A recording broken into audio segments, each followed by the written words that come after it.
নমস্কার, আমি ডক্টর স্বদেশ গড়াই কনসালটেন্ট গাইনোকোলজিস্ট নিয়ে চলে এসেছি আমার YouTube channel talk to doctor একটা নতুন এপিসোডে। আজকের টপিক ডাউন সিনড্রোম স্ক্রিনিং। প্রেগনেন্সিতে অনেক সময় মায়েদের মনে প্রশ্ন থাকে, আমার বাচ্চা জন্মের পরে সুস্থ স্বাভাবিক হবে তো, বাচ্চার কোনো জন্মগত সমস্যা বা অন্য কোনো জেনেটিক্যাল ডিজিজ থাকবে না তো। সমস্ত জেনেটিক্যাল ডিজিজ আমরা টেস্ট করতে পারি না, তবে কিছু কিছু জেনেটিক্যাল ডিজিজ যেগুলো আমরা টেস্ট করতে পারি তার মধ্যে একটা হলো ডাউন। এই ডাউন ছাড়াও ডাউন, পাটাও, এডওয়ার্ড, এই তিনটে ডিজিজ আমাদের একসঙ্গে টেস্ট হয় কিছু পরীক্ষার মাধ্যমে। আর সেইগুলো নিয়ে আলোচনা করব ডাউন সিনড্রোম স্ক্রিনিং এর এই টপিকে। ডাউন সিনড্রোম বাচ্চার একটি ক্রোমোজোমাল ডিফেক্ট, যেটা 21 নম্বর ক্রোমোজোমের ট্রাইজোমি থেকে হয়। এটা খুব কমন একটা সাধারণ ক্রোমোজোমাল ডিফেক্ট, যেটা কমনলি অনেক ক্ষেত্রেই দেখা যায়। মায়ের বয়স যত বাড়ে তত চান্স অফ ডাউন সিনড্রোম বাড়ে। ডাউন সিনড্রোমের বাচ্চা হার্ট, ব্রেন এবং অন্যান্য অর্গানের কিছু কিছু সমস্যা নিয়েই জন্মায় এবং জেনারেলি বাচ্চা জন্মানোর পরে স্পেশাল চাইল্ড হয়। স্পেশাল চাইল্ডের কথার অর্থ হলো মানসিক এবং শারীরিকভাবে এই বাচ্চাগুলি জেনারেলি প্রতিবন্ধী হয়। কি কি টেস্ট করলে জানা যায় যে বাচ্চার ডাউন সিনড্রোম আছে কিনা, এগুলি নিয়ে বলতে গেলে প্রথমেই বলতে হয় 11 থেকে 13 সপ্তাহের মধ্যে এনটি স্ক্যান এবং ডাবল মার্কার। প্রত্যেক পেশেন্টেরই 11 থেকে 13 সপ্তাহের মধ্যে এনটি স্ক্যান অবশ্যই করানো উচিত। এনটি স্ক্যানে নিউক্লিয়ার ট্রান্সলুসেন্সি বা বাচ্চার ঘাড়ের নিচে যে তরল থাকে সেই তরলের পরিমাণ দেখা হয়।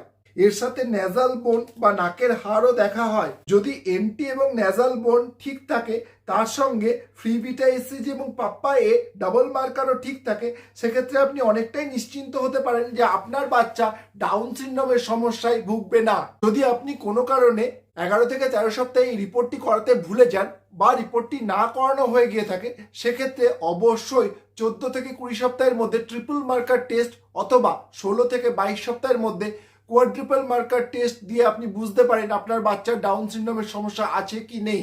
এর পরের প্রশ্ন হলো, যদি কোনো কারণে আপনার রিপোর্ট খারাপ আসে তাহলে আপনি কি করবেন? এর দুটি উপায় আছে। একটি পেট থেকে জল বার করে দেখা যে বাচ্চার ডাউন সিনড্রোম আছে কিনা, অথবা আরেকটি উপায় হলো মায়ের শরীরের রক্ত নিয়ে এনআইপিটি বলে একটি টেস্ট করা, যেখান থেকে অনেক সময় বোঝা যায় আপনার বাচ্চার ডাউন সিনড্রোম আছে কিনা। পেটে জল বার করা বা অ্যামনিওসিন্থেসিস পরীক্ষার মাধ্যমে আপনি প্রায় 100% নিশ্চিত হতে পারেন যে আপনার বাচ্চার ডাউন সিনড্রোম নেই।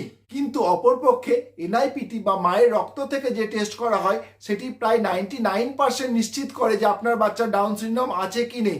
এক্ষেত্রে মায়ের পেটে জল বার করার মতো রিস্ক এই পরীক্ষায় নেওয়ার দরকার হয় না। আচ্ছা, একটা জিনিস বলে দেওয়া ভালো যে নর্মাল অ্যানোমালি স্ক্যান যেগুলো আমরা করি সেগুলিতে ডাউন সিনড্রোম আছে কিনা এটা বাচ্চার সবসময় বোঝা যায় না।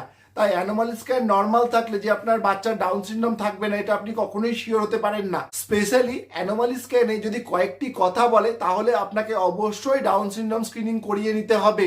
যেমন ইনক্রিজ এনটি, অর্থাৎ আপনার ঘাড়ের কাছে যদি অতিরিক্ত জল বা সিস্টিক হাইগ্রোমা হয়ে থাকে। 2 নম্বর, বাচ্চার হার্টে যদি সাদা দাগ বা ইকোজেনিক ফোকাই থাকে, সেক্ষেত্রেও চান্স অফ ডাউন সিনড্রোম বাড়ে।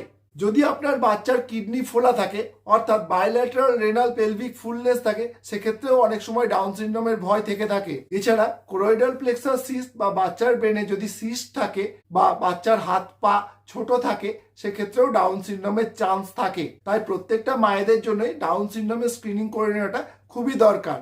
আপনি দেখে নিন আপনার বাচ্চার ডাউন সিনড্রোমের স্ক্রিনিং আপনি করিয়েছেন তো।